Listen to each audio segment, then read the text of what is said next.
Dobrý deň a vítajte pri ďalšom videu s magazínom Touch IT. Ja sa volám Ondrej Macko a dneska sa nachádzam pri hoteli Kaskády medzi Banskou Bystricou a Zvolenom. Som tu na akcii, ktorá sa volá Digitálne trendy. Organizátorom je spoločnosť Eviden. Možno, že ste to ešte nepočuli, tento názov spoločnosti, ale v skutočnosti je to následovník po veľmi dobre známej spoločnosti Atos. Toto video bude o tom, prečo teda táto zmena názvu, čo to vlastne znamená. Rovnako budeme hovoriť o moderných trendoch v oblasti IT. Budem hovoriť so zástupcami spoločnosti Eviden a takisto vyspovedám aj jej partnerov. Začíname. Teda vzťah Atos a následne Eviden. Čo sa vlastne stalo? Na to som sa pýtal priamo generálneho riaditeľa spoločnosti Eviden Slovakia. Zhruba pred rokom globálne začala spoločnosť Atos a proces transformácie, ktorej výsledkom je to, že sa plánujeme rozdeliť na dve spoločnosti celosvetovo.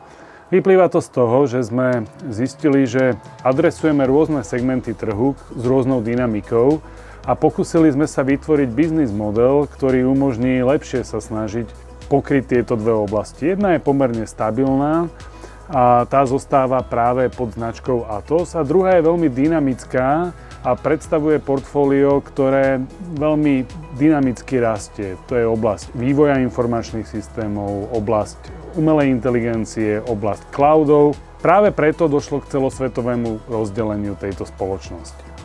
A na Slovensku je však tá story trochu iná. A jednak vzhľadom na to, aká je veľkosť tohto trhu a jednak aj vzhľadom na to, že história spoločnosti Atos na Slovensku zahŕňala pomerne silnú integráciu a silné partnerstvá na lokálnej úrovni s jednotlivými vendormi, rozhodli sme sa, že na Slovensku bude ďalej pokračovať spoločnosť Eviden, ktorá vlastne vznikla len premenovaním spoločnosti Atos IT Solutions and Services. To znamená, na Slovensku bude spoločnosť Eviden ponúkať portfólio tak spoločnosti Eviden, ako aj spoločnosti Atos.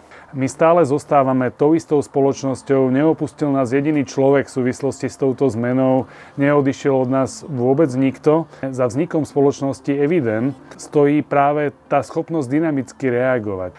Je to primárne umelá inteligencia, high performance computing. Sú to oblasti, ktoré vyžadujú vlastné veľmi silné know-how a zároveň musíme k nim pristupovať trošku rýchlejšie a dynamickejšie, ako taký jeden veľký enterprise startup. Budeme vedieť dynamickejšie reagovať na potreby našich zákazníkov a vývoj na trhu.